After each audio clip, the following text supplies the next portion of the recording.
ओम शांति। आज 16 अप्रैल 2023 है और प्यारे बाबा के अव्यक्त रूप से चले हुए मधुर महावाक्यों को स्पष्ट करेंगी आदरणीय आशा दीदी। आज की मुरली की रिवाइज कोर्स की डेट है 3 अप्रैल 1994। ओम शांति दीदी। ओम शांति। आज की मुरली की हेडलाइन है संतुष्टता का आधार संबंध, संपत्ति और सेहत। आज दिलाराम बाप अपने सदा संतुष्ट रहने वाली संतुष्ट आत्माओं व संतुष्ट मड़ियों को देख रहे हैं। ये रूहानी मड़ियों की चमक सारे दरबार को चमका रही है।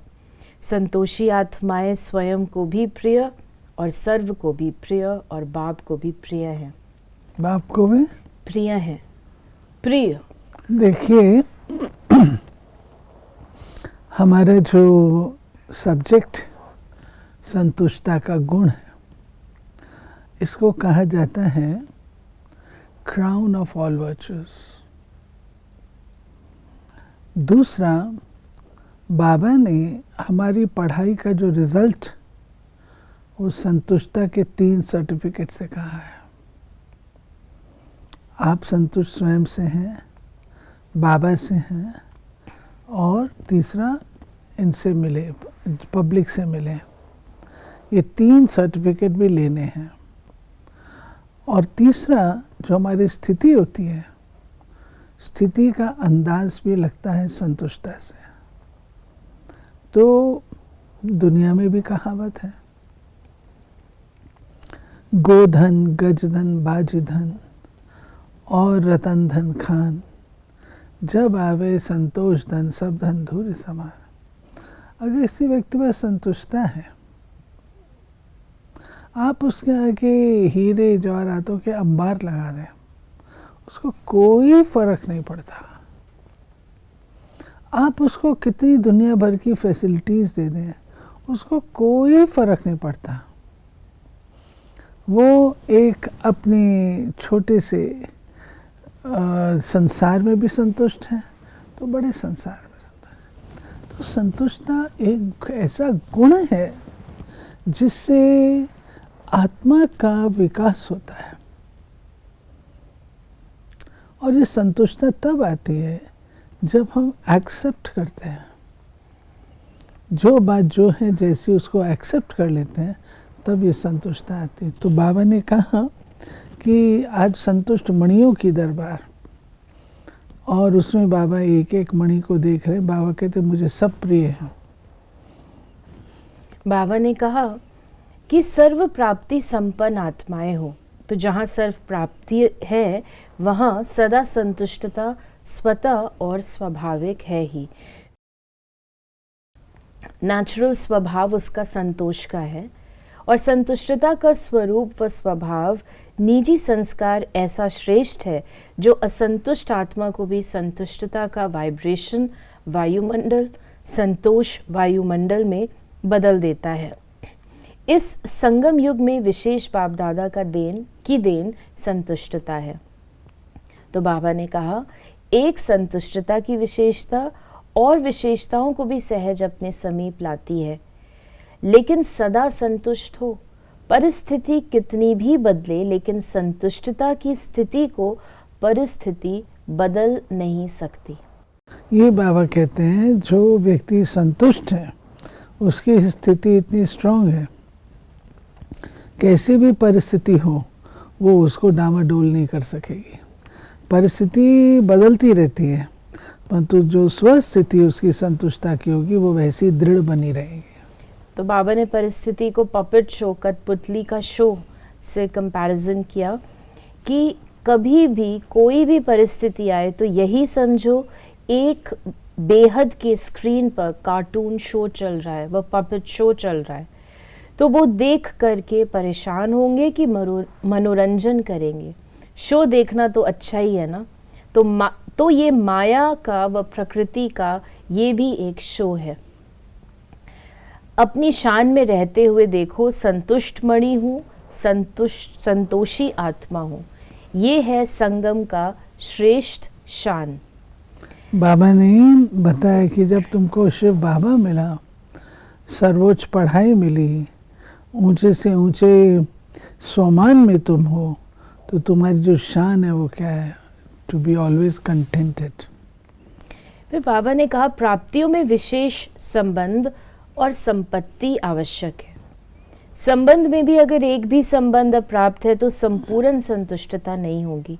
तो संबंध में भी सर्व चाहिए और अविनाशी चाहिए। अगर कोई भी संबंध विनाशी है तो अप्राप्ति और असंतुष्टता स्वतः हो जाती है। लेकिन एक ही वर्तमान संगम युग है जिसमें सर्व अविनाशी संबंध एक बाप से अनुभव कर सकते हैं। ये बाबा ने बात बताई कि शिव बाबा से सर्व संबंध है और अविनाशी संबंध है। यदि एक भी संबंध की कमी है तो वो असंतुष्ट हमें रखेगी, तो उसको अनुभव करने के लिए फिर देहधारियों के पीछे जाएंगे। तो बाबा ने कहा कि हर एक के जीवन में संबंध में का भी अलग अलग पसंदी होती है। किसको बाप का संबंध इतना अच्छा नहीं लगेगा, फ्रेंड ज़्यादा अच्छा लगेगा, लेकिन एक समय पर और एक से सर्व संबंध प्राप्त है। सर्व प्राप्ति है कि कुछ रहा हुआ है। बाबा कहते चेक करो। फिर बाबा ने कहा कि बाप दादा सदा कहते हैं बड़े तो बड़े हैं लेकिन छोटे समान बाप हैं, इसलिए सदा अपने रूहानी बेहद के संपूर्ण अधिकार के निश्चय और नशे में रहो। बेहद का नशा है, हद का नहीं रखना। देखो कितने श्रेष्ठ अधिकारी हो जो स्वयं बाप ऑलमाइटी अथॉरिटी के ऊपर अधिकार रख दिया। फिर बाबा ने कहा कि सर्व संबंधों का भी अविनाशी अधिकार ले लिया और संपत्ति में भी अगर सिर्फ स्थूल संपत्ति है तो भी सदा संतुष्ट नहीं रह सकते। स्थूल संपत्ति के साथ अगर सर्व गुणों की संपत्ति, सर्व शक्तियों की संपत्ति और श्रेष्ठ संपन्न ज्ञान की संपत्ति नहीं है तो संतुष्टता सदा नहीं रह सकती। लेकिन आप सबके पास ये श्रेष्ठ संपत्तियां हैं, तो संपत्तिवान होना। बाबा ने स्पष्ट बताया, जो शुरू में हेडिंग था कि संतुष्टता का आधार क्या है, संपत्ति। तो बाबा ने हमारी संपत्ति हमको गिन करके बताई, ये तुम्हारे पास संपत्ति है और यदि ये संपत्ति है तो संतुष्ट है, और अगर एक भी संपत्ति की कमी है तो असंतुष्टता है। साकार वतन में तो साकार की बातें होती हैं। देखो परम धाम में आप सभी आत्माएं कितनी समीप होंगी, सभी साथ होंगे ना।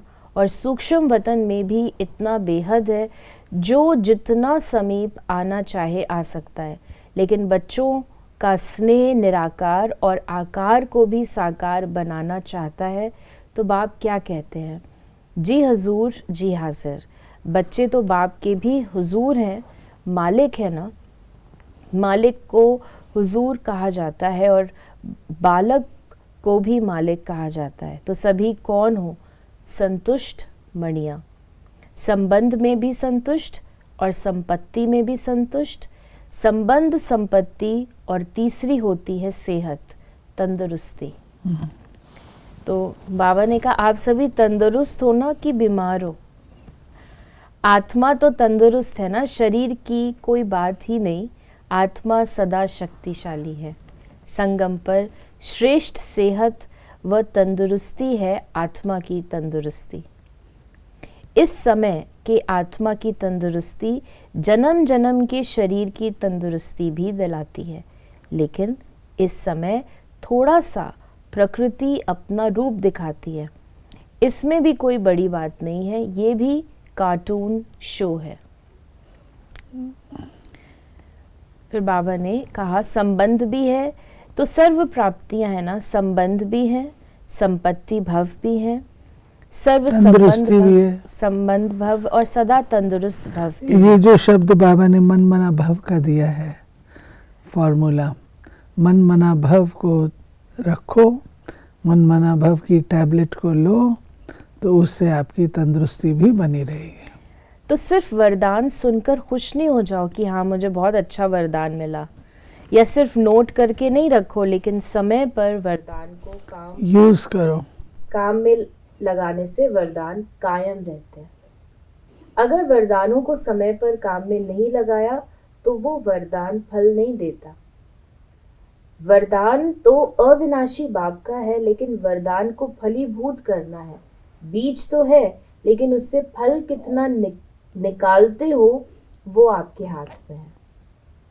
तो बाबा ने कहा बार बार स्मृति का पानी दो, वरदान के स्वरूप में स्थित होने की धूप दो, और फिर देखो वरदान सदा फलीभूत होता रहेगा। तो आज त्रिवरदान को फलीभूत करना और समय पर जरूर याद रखना। समय पर भूल जाते, पीछे पड़ते रहते हो, हाँ ये वरदान तो था। देखिए, मानो बाबा ने आपको दिया वरदान, बच्ची तुम सदा उड़ने और उड़ाने वाली हो। आप कोई कारण से आप बिल्कुल डाउन हैं, अगर आपको वक्त पर वो वरदान याद है कि बाबा ने मुझे कहा उड़ने और उड़ाने वाली, तो आपकी उड़ान आती है। बाबा ने कहा ये क्या है, इसलिए बाबा कहते वक्त पर वरदान को याद करो। तो बाबा ने जो हमें कहा कि इस वरदान को फलीभूत करने के लिए स्मृति में भी लाना है और स्वरूप भी, उसकी धूप भी हमें देनी है। फिर बाबा की पर्सनल मुलाकात है, जिसमें बाबा ने कहा स्वयं और समय पर भरोसा नहीं, इसलिए दृढ़ संकल्प से कमज़ोरियों को निकाल दो। और दूसरा बाबा जो मिले हैं, बाबा ने वेस्ट को बेस्ट बनाना, अर्थात होली हंस बनना। आज बाबा ने वरदान दिया है अटूट याद द्वारा सर्व समस्याओं का हल करने वाले उड़ता पंछी भव। जब ये अनुभव हो जाता है कि मेरा बाबा है और जो मेरा होता है वो स्वतः याद रहता है, याद किया नहीं जाता। मेरा अर्थात अधिकार प्राप्त हो जाना। मेरा बाबा और मैं बाबा का, इसी को कहा जाता है सहज योग। ऐसे सहज योगी बन एक बाप की याद में के लगन में मगन रहते हुए आगे बढ़ते चलो। ये अटूट याद ही सर्व समस्याओं का हल कर उड़ती पंछी बनाए उड़ती कला में ले जाएगी।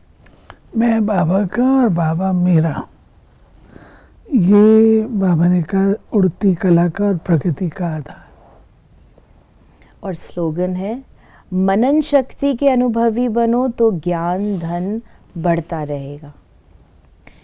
तो ये थे बाबा के आज के मधुर महावाक्यों का स्पष्टीकरण। यदि आपके मन में कोई भी सवाल है तो उसे आप 8826599309 पर मैसेज करें और इन सवालों को हम प्रश्नोत्तरी कार्यक्रम में लेने का प्रयास अवश्य करेंगे। ओम शांति।